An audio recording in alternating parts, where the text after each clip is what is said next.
Hello, and welcome to Owlbear Soup. I am one of your hosts. I'm Justin. I'm your other host, Rich.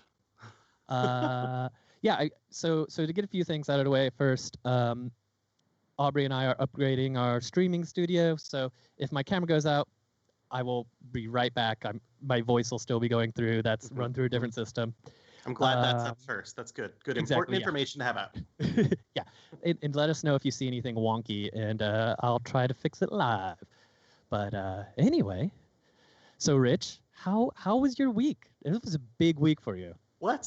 It was calm and slow going. That's for sure. Okay. What did I do? Like Tuesday, I launched a Kickstarter. Yeah. for the Academy of Adventures, which is a online D&D summer camp for kids 11 to 15, and it is doing great. It's fantastic. Amazing. I'm so happy with it. This week is actually, let's see, let me put that into a different way. This morning when I woke up, we had just unlocked one of the stretch goals I was most excited about, which is adding week 8. So now there's going to be 8 total weeks. Oh, man. Whew. What's week 8 entail? It's going to be another advanced week. So I'm kind of bouncing back and forth between some kind of like apprentice or introduction levels. So if kids don't know how to play D&D, they can learn there. But I also have 3 weeks scattered through, like if you want to come back for a second week, or if you're just like, I already know the game some, but I want to go into it a little deeper, then I've got 3 weeks of advanced play. Advanced Dungeons and Dragons is what we're playing. Oh no, don't teach me advanced. No. I've got advanced D&D written down, and no one has said like we are not playing AD&D. No, vetoed. Here's the thing: is if people wanted to play like and you can't do AD&D as a one shot either, right? It doesn't feel like you can do 5e or 4e or I don't know, maybe 3.5 as one shots. You can build really engaging one shots, but the depth and complexity of 2e and the goofiness of the rules and they're war gamers trying to make a role playing game. Right, and in a sense, you got to do that. Yeah, so I love AD&D. It's a lot of fond memories of it, but it was long campaigns. Like I don't think you could do a one shot of AD&D very, very smoothly, right? You could, but it'd have to be a table full of people who already know the system. Right. And you've got to have a reason to tell that story, right? And these days, I feel like, personally, if you were going to tell that story, just write it in a modern setting or a modern, system, and you'll have more fun. Right. Like things that are designed for one-shots or, 3-episode arcs. Exactly. Yeah. Right. Wow. So I won't do that, is what you're saying. Okay. It'll be 5th ed. that's my opinion. But you really shouldn't take my opinion. You should do what you want to do. Well, I will tell you that the very first day, what I want to start with, right, get everyone on board, is do some collaborative storytelling, like right off the bat. So I think we're gonna play Honey Heist or something like that day one, and just keep mechanics out of it. What I want to teach you is how to role play, how to all right, so you have just had your talking bit, like how do you share a spotlight and things like that. So I'm really, really excited. And then we'll build into, everyone's a warlock. Eldritch Blast. Oh, someone has mentioned masks. There's going to be masks? The masks. Oh, well, that is scary. Do I have masks? Am I going to wear masks? That could be very interesting. Just every single day, just like, welcome to the stream, everyone. Picture on, and then just like, boom. No, I was going to wear hats. Oh, okay. Like, at this point, I have a pith helmet somewhere floating around. I've got my detective's hat, I've got my Ren Fair hats I could throw on. See, yeah, right? It's hats. It's hats. It's always hats. I don't have a box full of hats sitting right next to me. Yeah, me either. But you had one. Which does beat me. I did have one hat. Do you have one hat right next to you? Interesting. I don't have any more goofy hats next to me, I promise. Well, see, I was going in. I was going to say I don't believe you. And They are all amazing hats. None of them are goofy. oh, I see. I see. Yeah, that is true. I am every single time I've been amazed. I've been like, whoa. I'd have to dig. I just can't do it. I can't do it. So, I want to do a quick shout out. Thank you everyone who made it to my Thursday night stream when Aubrey Cello joined me while I was DJing some sweet house music. She made it even better with some amazing cello. And that was a celebration. So hopefully we hit our next charity goal and we can do another celebration again soon. That was such a cool thing. It was fun to watch and see all the magic happening. What were you playing in the background of that one? I'm trying to remember. It was so I have a set that's called Cartoon Roulette. Right. Okay. And essentially it is 2/3 of it are classic old cartoons, and about 1/3 of it are classic old weird commercials. So it's really funny to see like an old black and white commercial of the Flintstones smoking Winston cigarettes or something, right? Oh, wow. yeah. It's weird. It's weird. So it's kind of it's a fun kind of background to have. Mm-hmm. And it's I really like old like animation. Mm-hmm. We were watching a Felix the Cat, like an old animation, and it's just amazing to me that whoever was doing this was really a pioneer in their field, and they were doing these things where it's like if we saw that animation today, we'd think, okay, well that's kind of crappy animation, but using it as a container for time, and watching those and seeing that some of those tropes live on today in more modern cartoons is amazing. Anyway. Oh my gosh. That's there's nothing wrong with that. That's what we're here for. Yes. Right. I don't know enough about animation, but just like even my little bit of study, it's just fascinating seeing like, once you start learning like what things are they drawing and what things are like, more static and what things, how frame rates, oh my gosh. Everything that I learned about the animation in the Spider-Verse movie, Into the Spider-Verse, was just well, Into the Spider-Verse was definitely an amazing accomplishment of animation too. Like those animators knocked that out of the park. Yeah. It was one of the most beautiful movies I've seen. Right. But I remember learning that they animated Miles Morales and Peter B. Parker at different speeds because Peter Parker is a more efficient, like practiced superhero, so he looks smoother while doing the actions, and that was one of the effects of those different frame rates. So Miles isn't that good, and so he's a little bit, I don't know, a little more out of sync, and they did that visually. Oh man, that's awesome. Yeah, it's a wild movie. Animation's totally amazed by it. I want to do like little animations in like After Effects or whatever, but I'm just so even using the keyframe animation, which is a lot easier, is like, oh my god, this is magic. How do people do this? Do it all the time. It's wild to me.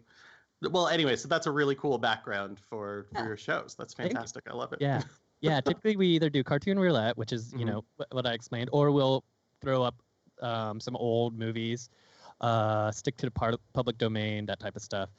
And most of them are just it's really interesting, like to absorb those movies, even if especially if you've never seen them. Actually, even if it's just in the background, it's like you catch things that you're like, oh well, I've seen that in like 9 million movies since, and this movie's from 1929, so yeah. Was this the first one? If I go research all those, are they going to say, well, I saw it first? Yeah. It's an homage to. Yeah. I love seeing where tropes come from. Even if they're tropes that I don't necessarily care for, I like to see the starting point, as it were. Well, at least in popular culture, right? Because a lot of these tropes you could probably trace further back into literature and X, Y, and Z, right? But anyway. This is so funny. So very recently, I'm just gonna jump, right? I did this Fantasy Age stream for Saving Throw. Yeah. It was a fantastic little one-shot adventure, and the story that they went on was inspired in a lot of ways. What I wanted to have was, I didn't want it to be an episode of 24 because dark and terrible, but it's fine. I wanted that kind of action. So it was definitely like my tropes were you go to a place, you learn about a thing. As you head towards the thing, you realize you're too late. What do you do now? Like it was, I was trying to recreate kind of an episodic feel for that one shot because Yeah. it was, Fantasy Age is all about action anyway. So I wanted to build on these stunts and create these really, really active moments. And I had a lot of fun writing that adventure, and then playing it and having it work out was a ton of fun as well. Yeah, when you tackled writing that adventure, let's get into it. Right? Did you have a linear story in mind, or did you have a sandboxy, free flowing, do whatever you want story? Wow, there you go. There you go. My story was in two parts actually, and there was one of each. Okay. So if you watched it, right, they are sent to a strange building where a group has been hanging out for a while, and they don't know why, but they're worried that they are going to maybe loot a market or cause some crime while the city is launching this huge airship. It's the first airship of its kind, right? And as you go and investigate, you realize that these people are from the neighboring kingdom, and they are planning to steal the airship. So you're like, ooh, that's bad, right?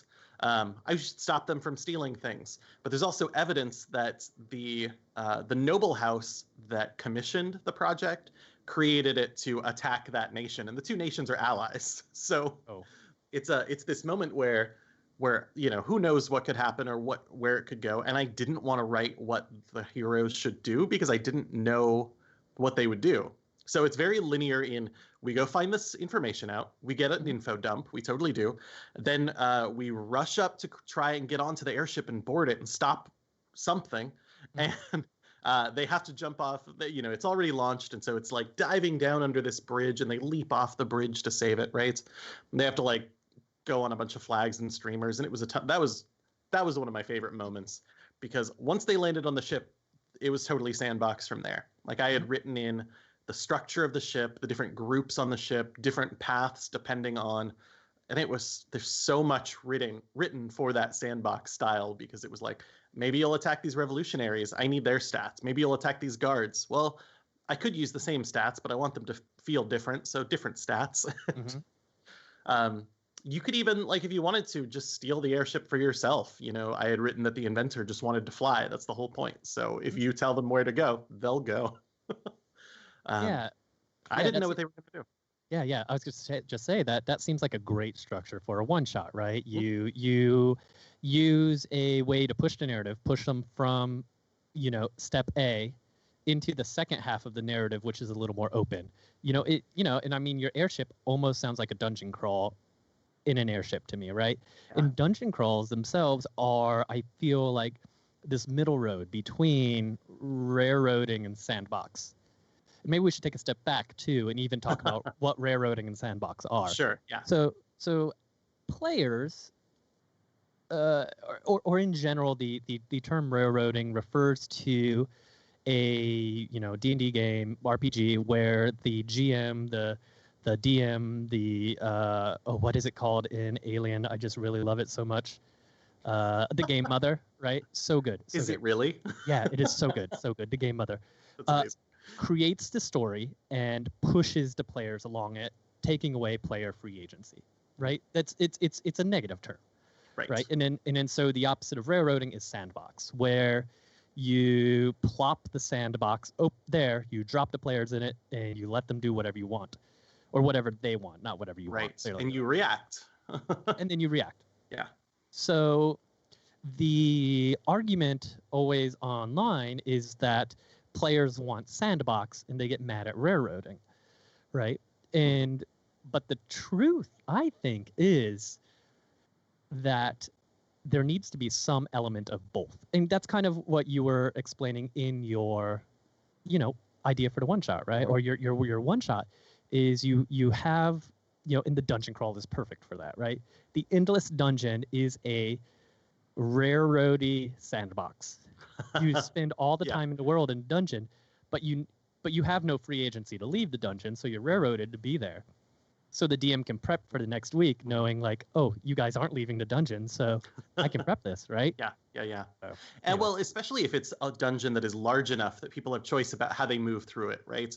A lot of the dungeons that I create for like adventures are just basically 3-room dungeons, because you're going to do A and then B and then finale and C, right? Yeah. But like the mega dungeons where you can move here and then there's a different exit that takes you down 2 levels and now you're in the Underdark or whatever.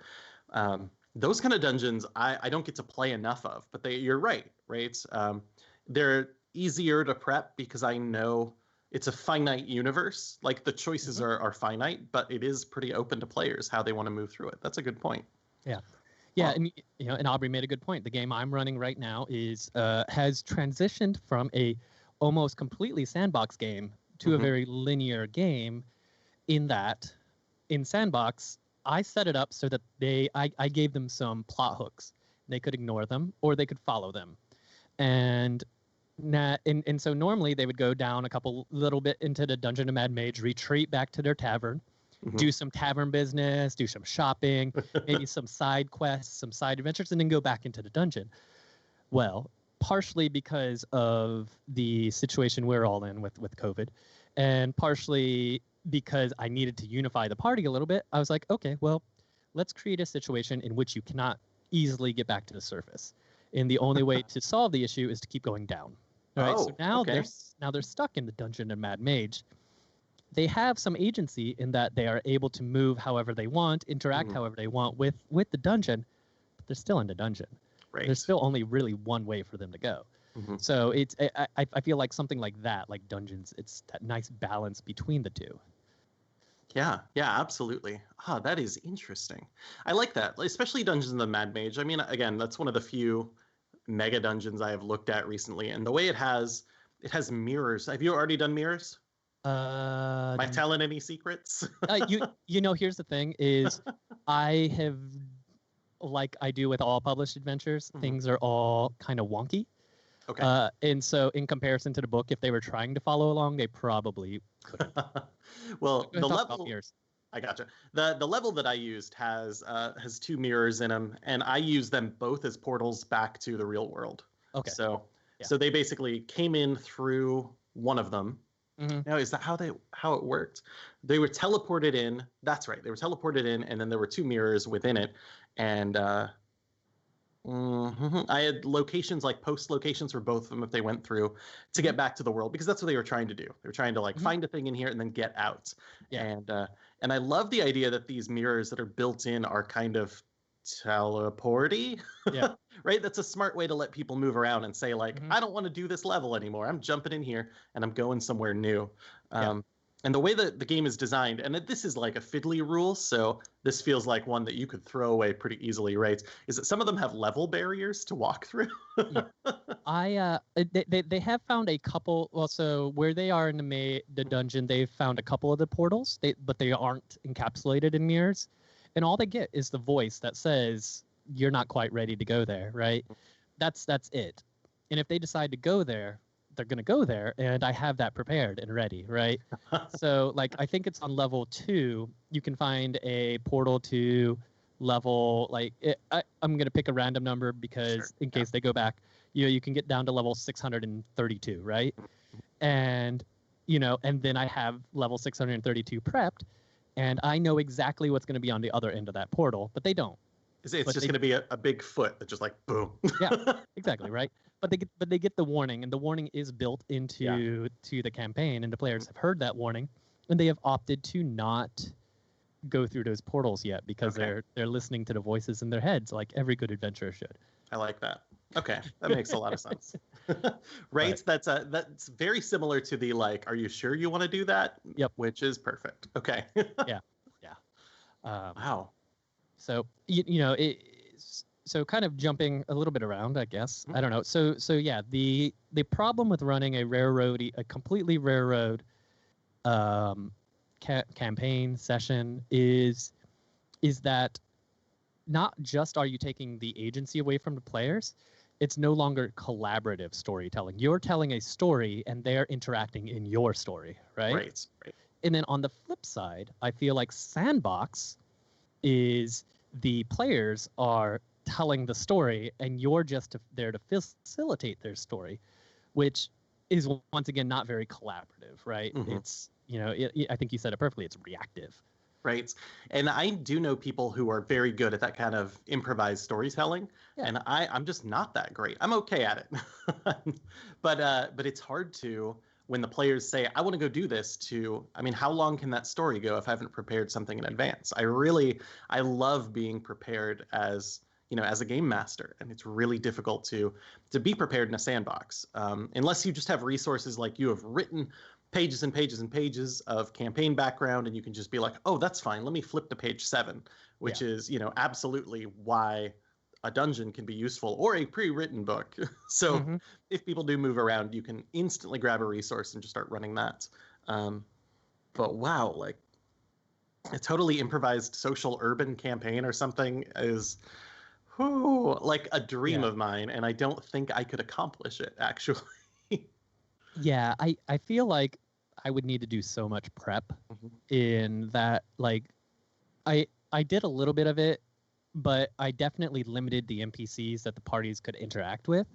Yeah. Paizo, they put out a great product that is these decks of cards, and the decks of cards have people's pictures on them, and then on the back you can write notes on it. And what I did was I would, as they got introduced to a new NPC, I would just draw one of those cards, and that would be that NPC. And then I would just write some quick notes about personality, that type of stuff on the back.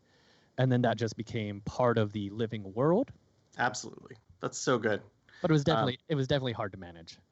Yeah, that's true. I use those cards very similarly. I stick a little Post-it note on them and write a bunch of stuff. And then basically whenever the players are in a region or have access to some of those characters, I put them out on the table, like right next to the map or something, so that... Yeah. Oh, excuse me, gosh. They're all the resources that that they know are available that they could go talk to. And I'm also prepared for those. So if they're like, well, I want to go talk to someone who knows something about the City Watch, they don't just go... Like, I find some, what's the name of this guard that I talk to on the street, right? It's like they got the captain right there. That's a person they know. They can go talk to that person. And I feel way more comfortable managing that kind of improvisation. There we are. Wow. Yeah. I've found, like, doing the Roll20, the online gaming, has some advantages in that. Because I can run a home game online with 2 screens in front of me. So I can have my primary screen that is, the tabletop, and so I can pay attention to what's going on over there. But then that's like, I've been really loving having that second screen where I can, hurry up and look up things. If we were doing a more city encounter stuff, I would have a spreadsheet open with NPCs' names, quick descriptions, and any kind of personality traits, plus if there was any interactions I needed to keep track of, right? And a lot of that is a lot harder to do on tabletop because I don't want to be sitting there with that much in front of me. I already DM with I already DM with a screen, or at least my laptop. So it's like having more screens and stuff in front of me. It's just gets kind of cumbersome. Gotcha. At the table. That makes sense. I am an over-preparer as well, so I've got my screen open and I have like the 4 pages of notes that I've written for the adventure tonight or whatever it is. I know, Sly Flourish has like the lazy DM sort of. Oh yeah. The 1 page or something, the very quick notes that you should be able to write down in order to run an adventure. I haven't delved into that because I'm like, that'll mess with my style. I need to write a novel every adventure. Yeah. Especially if I'm going sandboxy. I did pick up his book. Did I pick up both of them? I can't remember. But they are great. They're great for prep. I need to reread them and add some more to my prep. I think that's probably one of my weakest spots as a DM is prep. I tend to say I'm going to prep all week, and then about a half an hour before the session, I scramble to my office and I do my prep. Gotcha. That's interesting. I do. My prep is always interesting because I'm thinking about how I would run the story as if I were a player, right? Yeah. So all of my prep is, well, I could make this choice or this choice. So let me research. Okay, let's plan for both of those, and let's keep moving through. And I'm always looking for how could we make this a little bit cinematic? What's the cool thing that we can build into this scene, right? Yeah. And it's hard. I over prepare. I way over prepare. I think I was taught bad habits, or to myself, Because when I first started DMing, it was more of a exercise for, being creative off the top of your head, right? Mhm. And because I went to an art school with a bunch of drama nerds, right? So it was about that, right? And I had pretty solid system mastery of second edition, so it became really easy for me to improvise on the fly. Mhm. In addition, we were playing I was playing primarily in AOL chat rooms at the time, so the online component of being able to have everything spread out and not have to worry about the players like getting ignored because I'm digging through books was not a problem. And then fourth edition came around. I love fourth edition. Mhm. I know there was 3.5 in there somewhere, but I skipped it. There was also 3. Oh yeah, there's that too. Also skipped. And well, for the most part. Anyway, and then fourth edition came around, and I started playing and DMing and living Forgotten Realms and Ashes of Athos. And what organized play taught me was skills that meant running a mod cold. Oh.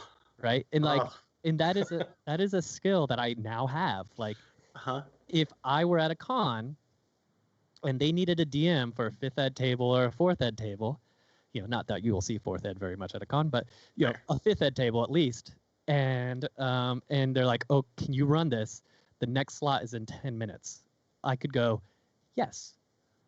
Right? It doesn't feel as good as a mod that I've had time to prep or a mod that I've run multiple times before, but I can do it and I can give the players a good time. And I've gotten used to, the experience of experiencing a mod or an adventure for the first time with the adventures, right? Yeah. So that's a cool way to put that. I like that. Yeah. Because I have certainly, through organized play, played with a lot of people who were running cold and do not have some of those improv skills, and it just meant a lot of like looking through notes to figure out what's going on next. I'm trying to remember, there was one adventure that I ran, and it was one where I've drawn out all the maps by hand, thought about the players moving through these maps. Drawing maps is really a part of my process because it helps me think like, where would they move through here? Where should I put the monsters and stuff like that? Like, what are actions that can happen? I love drawing maps. I always try to do them in advance. And as we finished the adventure, it was like at a convention or I can't remember the events, but one of the players was like, oh, you did a really good job with all this. Could I just like take all these notes? And then now that you've run it, you can also in Pathfinder Organized Play, you can get credit for running an adventure and playing the same adventure separately. And I was like, cool, well, you run it, I'll play. And I'll sit back. I'll try not to give everything away because of course I know it all. And good luck. And it was kind of a mystery. And they took the notes, did not prep, and then ran one of the worst adventures using all of my stuff. I was so mad. Yeah. Because there's... Oh, sorry. Go for it. No, I was going to say, I've definitely had those experiences where it's like, oh, no, I felt a little bad after running it. But, most of the players understood, too. It's like, hey, this was a complex mod, and I'm running it cold.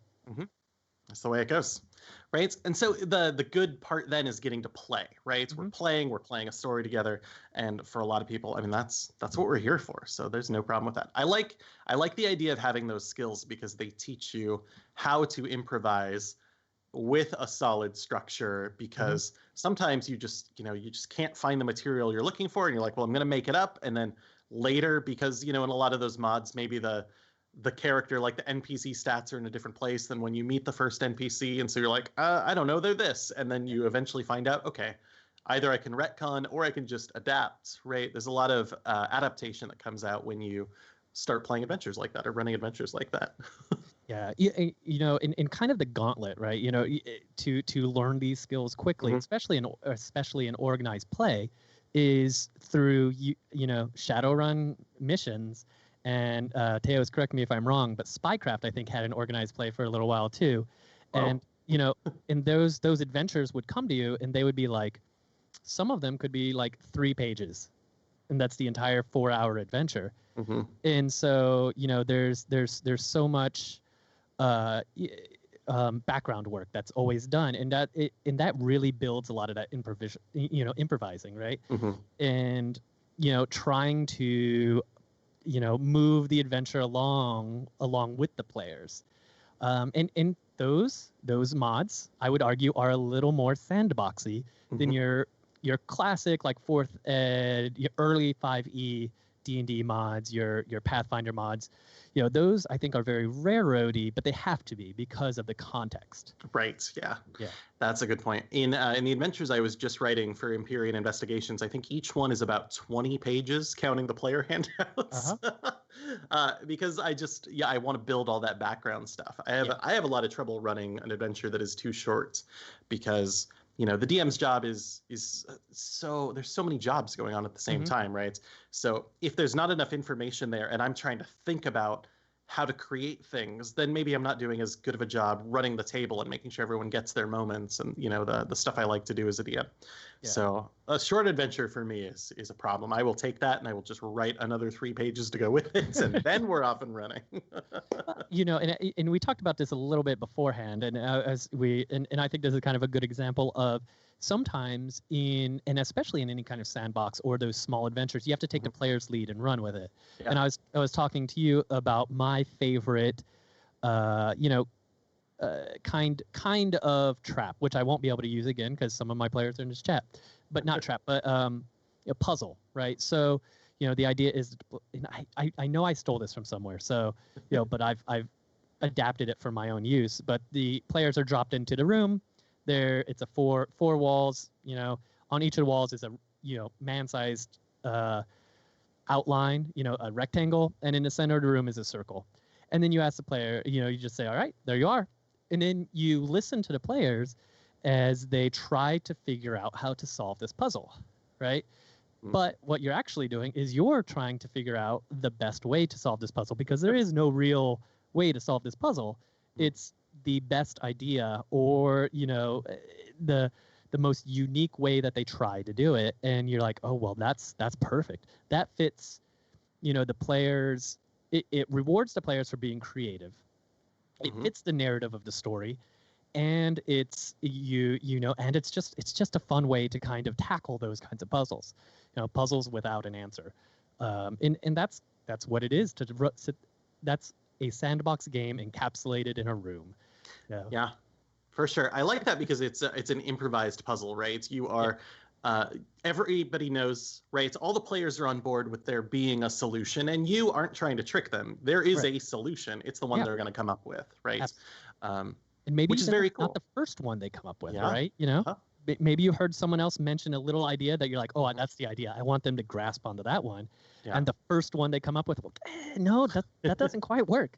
Right. No. Just raise the tension a little bit, like start the room flooding then, Yeah, exactly, right? You could totally do that type of thing. And it's a fun way to engage the players. That is interesting. I like that. I wonder, now I'm thinking about like how you could have player mechanics that dive into that, but let's leave that out. That's really interesting because there's a sense, especially for things like puzzles. And when I say puzzles, usually I mean traps, right? Right. There is a simple way to solve them, and if you solve them, then it is over and you have moved on. I never like those kind of things. Like traps don't find a lot of place in my campaigns because it's either you find them and then it's over, or you don't and then you get hurt a lot, right? That part can be fun, but we're not doing the 10-foot poles, trap springing. What was the old one? No. Where you run all the sheep into the Tomb of Annihilation. Yeah. Knock out all the traps. Yeah. But puzzles can be the same way, right? If there's a riddle, right? You need a riddle to get through this door. Either we get it or we don't. And if we do, it's done. That's it, right? So I like the idea that you've taken this puzzle and you've turned it into more of a full exploration, right? It is a larger event, a larger encounter. And that's what I like out of puzzles. I like puzzles where when you are introduced to them, maybe you can't solve it just yet. You got to think about it. You got to work with it. You got to build on it. Oh gosh. The Sphinx riddle trap, like answer me these 3 riddles, is always so tough because either I get them or I don't. And like, what are you going to do if I don't? Right. Do we all die, or are you just going to tell me? Because if you're just going to tell me, why are we here? Exactly. Yeah. And that's going back to the allowing players to roll for insight into how to solve it. Right. You need to have that option. But Yeah, I think and that's the kind of skills that you need when you're running any kind of open world or any short form adventure, is that almost tackling it like that puzzle, right? Like Yeah. you want to engage the players and you want to take their ideas and make them feel awesome for doing those ideas. And and now I think I'm going back on my, one shots should be, rare, a little bit linear. Like, why bother, right? Well, write a paragraph and that's the adventure. You've just built it into your linear story, right? This is Yeah. still, we can have these moments. I was just thinking about the opposite almost, like when I used to run Birthright. Everyone is in charge of a kingdom, and stuff you can do, stuff you have to spend time doing is managing your kingdom. Mm-hmm. And it could be all sorts of things, like, I don't know, the rogue wants to upgrade their thieves guild, or the cleric wants to do a little bit of diplomacy, so they're going to send a letter to someone, or all these things, right? They could just go on and on and on, and I could just let them run until they decided, and the video game does this pretty well. It decides, like, I'm going to go on an adventure over here. I've decided that's the way it's going to be. But like, how do you get those things? How do you develop those rumors? Like, how do they learn there is an adventure to go on? Things like that. So I really kind of like, thinking about almost the opposite, the things that you can do to add a linear moment, a linear adventure to this wide open sandbox. Like, what is a sudden event, or the not a random encounter, but like the event that you throw in that makes everyone go from sandbox to your pre-written plan. Yeah. In my notes, in fact, it says pushing the narrative, right? So, whenever you start Sandbox, and we can even take this to the funnel approach, right? The funnel approach starts a little sandboxy. You have a lot of things out there. And how do you push that narrative? How do you push forward, and get the players on board to going the direction you want them to go as the GM, without making it feel railroady, but giving them the path. In one of my favorite ones, and I had to look up the Xanatos Gambit this morning to remember it, which it is also the Lex Luthor effect in my brain. It's when there is a villain, or someone who's not nice, and they have the opportunity to say, heads I win, tails you lose, right? They put you in a situation where you have two options and neither is good, right? In that, well, two obvious options and neither is good, right? And then by putting the players in that situation, all of a sudden the person who put them in that situation is like, okay, well now we have someone to unite against. That is very true. I always think about, like in comic books, the exact same thing, right? So the villain says, either you can catch me or you can go save all those people over there. And I love those moments because they just make you hate them so much. Yeah. Like, they got one up on you. They're going to go save all those people because they're heroes. That's what they need to do. I hope that a number of DMs are remembering those lessons when they introduce villains into their own campaigns, because it's so frustrating to, like, well, there's a villain over there. I'm going to rush to the castle. I'm going to find that villain. I'm going to beat him up. Done. Story over. Right. Recurring villains are harder to do in role-playing games because the players feel convinced that they can do both, right? Those people will probably be fine for a little while. I'm going to kill this villain, and then I'll go save all them. And usually they do, because we don't want to tell a story where you beat up the villain, and so all those people over there were, massacred or something. You tell much happier stories than I do. Oh, really? Have you done this? I have had choices my players made have very very direct effects, right? Oh, wow. I have had entire tribes of peaceful lizardmen killed off because somebody was really willy-nilly with fireballs, right? And so that's a very it's not necessarily does Gambit, but it's the idea that your choices have an effect on the world, right? Recently in Dungeon of Mad Mage, on one of the levels, it's full of goblins. There's a goblin, like, they've set up a market, and there's a bazaar and there's stalls and that kind of stuff. And my players just went through and wiped it all out because, they were selling slaves and that type of stuff too, which, yes, I think that was a good choice. Meanwhile, in the next level, they rescue a goblin. Yeah. Oh no. They rescued a goblin, and the goblin was very excited to go back to his family and to his friends and to his tribe that was on the next level up. Well, instead he's going to tag around with the party for a little while. He doesn't know what happened yet. They're like, yeah, we'll get to that. We'll get to that down the road. Yeah. Oh my gosh. Wow. That's a dark, fun moment to play with.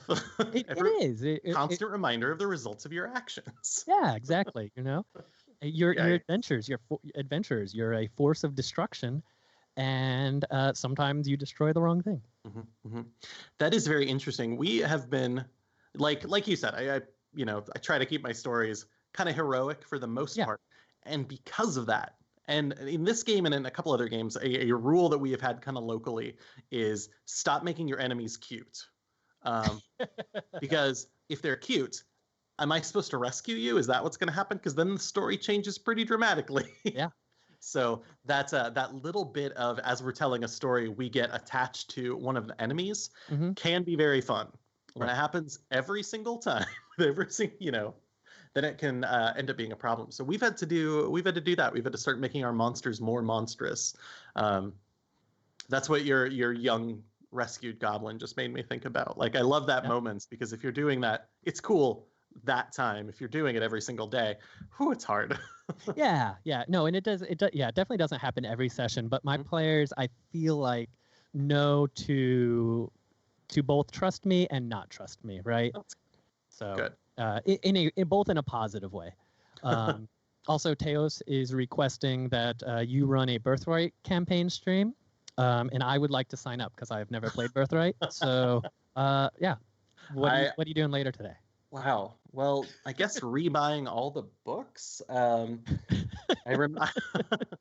had Birthright is one of those collections, collections basically that came out during just glut second ed. We're gonna make so many things. I can't remember if it was Teos actually that posted, like, they put out these nation books, and it was like the nation of Razone has, here's some stuff about it. And it was just like a little bunch of pages and then a cardboard sheath for them, and they put them out for $3 or something. And I can't remember who posted, like, they must have lost money on every single one of these.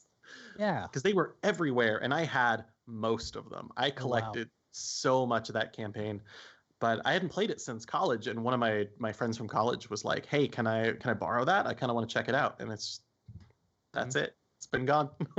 Nice. So someday I'll have them all back. I know they're all free online. I have not free. You can buy them. I bought many of them. yeah. I think the DM's Guild has a fair amount of it available on there. Yeah. I do love that. Would I run an online stream of Birthright? That's oh gosh, I just don't want to update it for 5th ed. That's the biggest deal. We'll talk about it. It sounds like I've got 2 interested players, so I mean, that's basically a campaign already. Yep, that is perfect. Gosh, my favorite part about running Birthright was writing the newsletter, because that's how I hooked you and got you into my linear story from that sandbox. I would just deliver the newspaper. Wait. I think there's a third. A third has entered the party. This sounds exciting.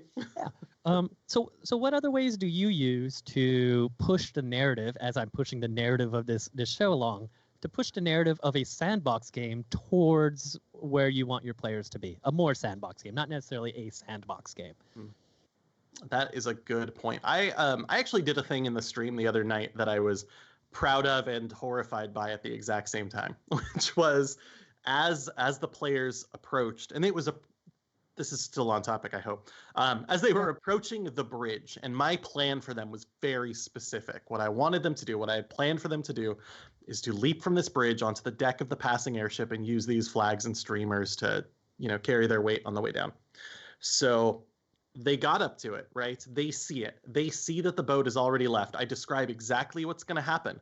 I could have taken that extra moment to let them come to it themselves, but I had pre-planned an email and I sent it to all of the players at the same time, and they open their phone and there's a single image on it and it says, jumping from a bridge stunts. And one of my favorite things was after that happened, Xander was like talking about the system a little bit, and he was like, so it was a cool moment when I recognized exactly what we were doing next, and it was just like he didn't need to think about what should we do, what could we do. It was just this is what we're doing now, and just ran with it. And I love doing it because that's exactly what I wanted them to do. I really wanted it.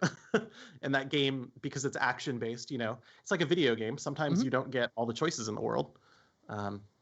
But sometimes you just got to narrow it down. And I think having a cool moment is one of the best ways to do it, right? If I want a Sandbox group to go on an adventure, I'm not going to say, you hear a rumor about a cave. It's mysterious. It's over there, right? That's not enough. I need something big and punchy. I need, you know, in Birthright, I need a huge wedding that they need to go to. I need an assassination. I need major world events. And in a regular, you know, a more not regal campaign, I suppose, you know, where's the artifact? That is the good thing about the Rod of 7 Parts, right? You know, something like that. It leads you to 7 adventures. You get to say, like, one of the pieces is over there. You hear a rumor. Like, I don't know, you're going to sit around town and keep talking to dwarves and stuff, or are you going to go over there and find the Rod of 7 Parts? Yeah. I want to jump back real quick to that email that you sent your players. I think that's... Oh, sorry. No, that's great. That's great. And it just popped in my head, and I'm like, that is a great idea for streaming games, right?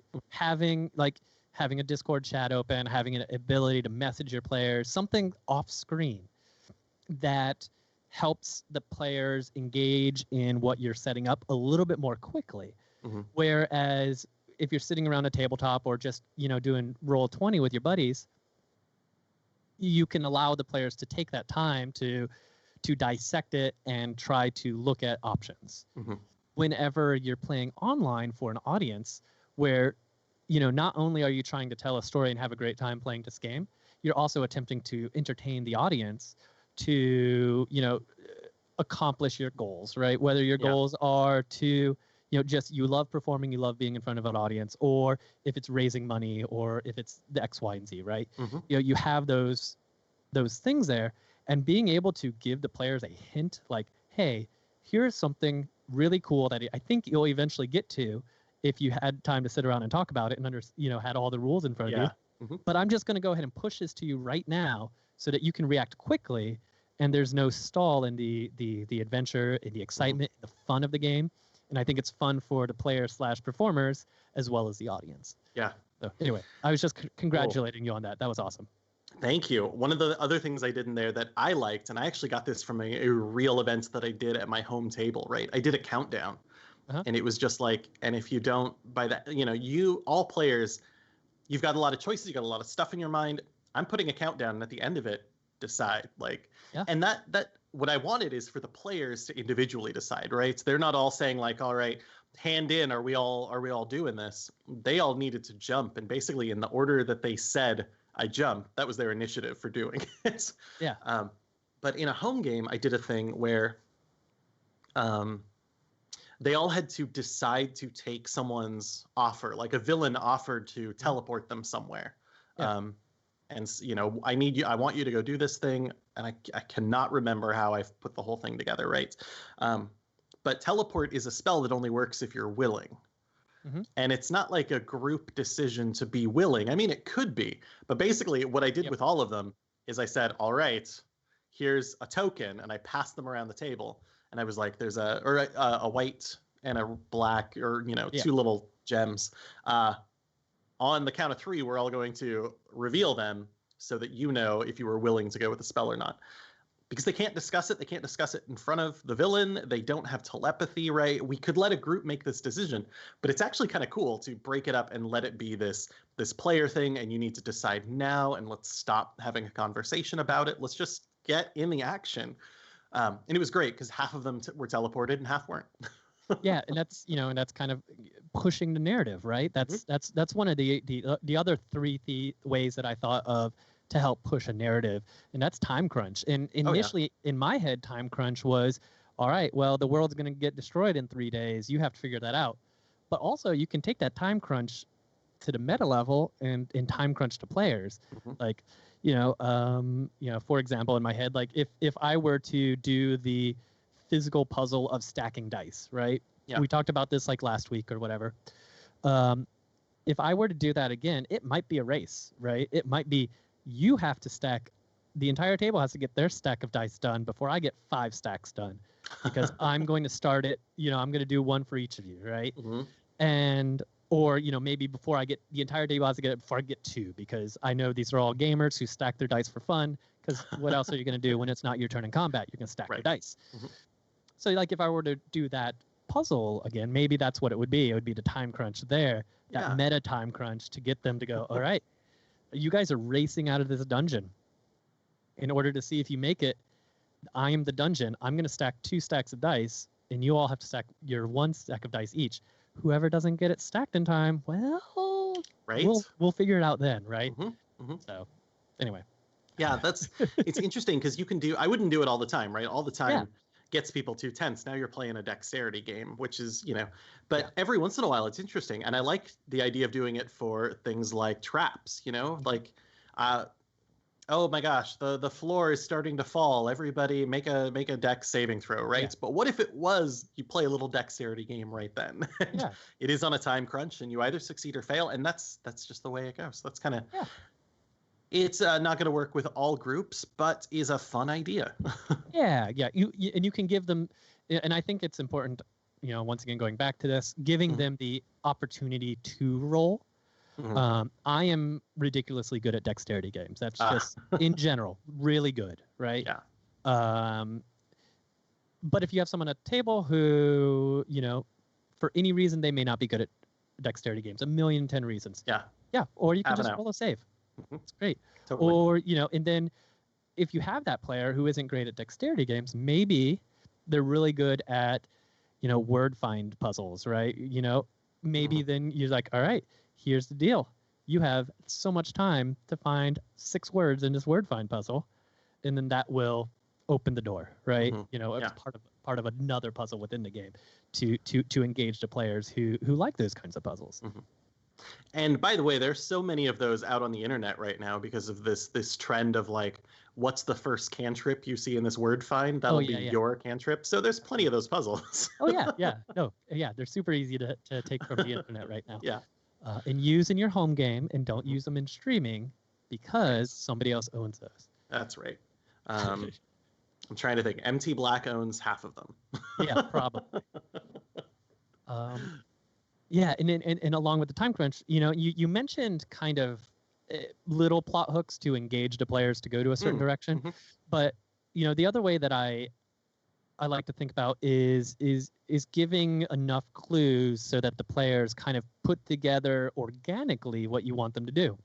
Right. And Justin Alexander has the rule of 3 and says, for any conclusion you want the PCs to make, include at least 3 clues, right? And so, that's the idea, is that you create these clues that hint towards where you want to go. And you create at least 3, but you probably create more in certain situations. And that eventually will cohese the group and send them the direction you would like to go. And that's, as weird as that sounds, that's what we kind of do in my profession, which is digital marketing, right? The idea is, like, I put ads in front of you so many times, eventually when you think about, for me, I work in auto, whenever you think about the Honda Civic in this area, you think, oh, well, I should go to that dealer because that's the first one in my mind because you've seen it so much. Right. And so when you're laying out these clues, the clues all kind of direct to the same way. And eventually it's just like, oh yeah, no, this is what we need to do, because for some reason it's the most relevant, most, the one that first comes to mind, something, right? Gotcha. So you as a DM are being the marketer of the dungeon. You the plot hooks, right? Yeah. The plot hooks are marketing, right? That's fantastic. That's a cool way to put that, I think, because that does allow for player choice, right? Yeah. Or, be honest, the illusion of choice if it comes down to it, right? Yeah. But they're still making a decision to go there. They could go somewhere else. They could take those plot hooks and completely get them wrong and go somewhere different. Yeah. But that's cool. I like that. That's a good idea. Dang it. So good. stealing it. It is the internet's to have at this point. I think I've shouted it on the internet. So eventually I need to sit down and write a couple more blog posts, one about party alignment and one more digital marketing tips for DMs, right? It's not so much marketing your game, but marketing portions of your game to your players to encourage them to move along the story. Mm-hmm. Look at you, just a sandbox wizard. Oh, man. All right. So I think in my head where we kind of came to with this, like we started this topic as a way to kind of explore both sandbox and railroading adventures. Mm-hmm. And I think what I've kind of determined after this conversation is that every adventure is a railroading adventure if you want it to be, even if it is sandbox. Mm-hmm. And that's maybe the best hybrid, right? You give your players opportunity to explore, but you influence them and push them using different ways of pushing the narrative to go the direction you would like them to go. And that's, for me, I think that's kind of the I want to say golden compass, but that's probably not the right term. That's the ultimate, like, for me, that's the kind of campaign that I enjoy. Gotcha. And I'm reflecting back on, the recent campaign that I finished up in person, which was Teos was running, was we had that open. It was Chult, so Tomb of Annihilation, all that. It was an open. It felt like a very open world, but there was something driving us to a point, and and I think that's very much what a lot of the more recent published novels or adventures try to do, is create that open world experience, kind of, right? Right. Yeah. You can explore the edges of the map, but you're still in the map. Mm-hmm. Right. And that makes a lot of sense, because that's really, once we get past that, what if players are kind of pushing outside of those boundaries, they have to be willing to have an adventure that is not as good as it could be. I don't want to say bad or anything, but you were ready for the map. You were ready for this, right? If I play there, then I'm getting the best from what the DM has to offer. Right? You've said, here is the good stuff, and you've set out your platter. You said, play here. Exactly. Play around, however you want to, but eventually you'll be getting to the main course. Yeah. Which is good. All right. Well, we are dangerously close to noon, so I know. Every time, right? All right. So I guess, Richard, where can folks get in contact with you and see you, and what kind of things would you like them to check out for you this week? I am excited about the Academy Kickstarter continuing. That's gonna be my focus for a little while. Like I said, I think I've just opened up the very last week of classes, so now we're at 8 weeks. I have a couple adult class weeks that are opening up as well. I want to start pushing those and filling those up. And otherwise, I'll be writing that adventure and then shipping. Oh my gosh, I just got the first 100 copies of Empyrean Investigations, so I'll be back packing those up and starting to get those sent out in the very near future. And are those the Kickstarter backer ones, or okay? So the folks who ordered them later on, they'll get theirs separately. Yeah, I ordered 500 and only the first 100 came, and I'm like, did the FedEx truck just drive away with the rest of them? Are they coming? Are they going to be here? But that box is heavy, so nice. Makes sense. Yeah. How about you? Oh, well, so this Monday and Friday, I'm doing kind of an after-work house music jam session where I'm going to get on, play something a little more mellow than my normal Tuesday, Thursday night fare. It's still going to be house music because, in my house, there's only house music. Fair. And let's see here. So that's that's Monday and Friday. And then Tuesday and Thursday, I'm doing my that's at 3 p.m. And then my normal Tuesday and Thursday streams are at 7 p.m. All Pacific Standard Time. And then, of course, you'll see me back here at 11 a.m. next week. And we might have a special guest. We might. Pay attention to us on the socials. And and follow us at Owlbear Soup. And you guys will get the inside secrets of that fact that Teos is going to be our guest next week. Hold on, what? You told everyone. Well, at least that's what he said he would do it. So. Oh, okay. Yeah, okay. Hopefully we can wrangle him. He's got some things that we could talk about together. That sounds good. Yeah. So. Like a birthright campaign. Like a birthright campaign. I'm ready for birthright. All right. Do you have anything else? No, just thanks to everyone in the chat for coming and listening to us talk nerdy. Yeah.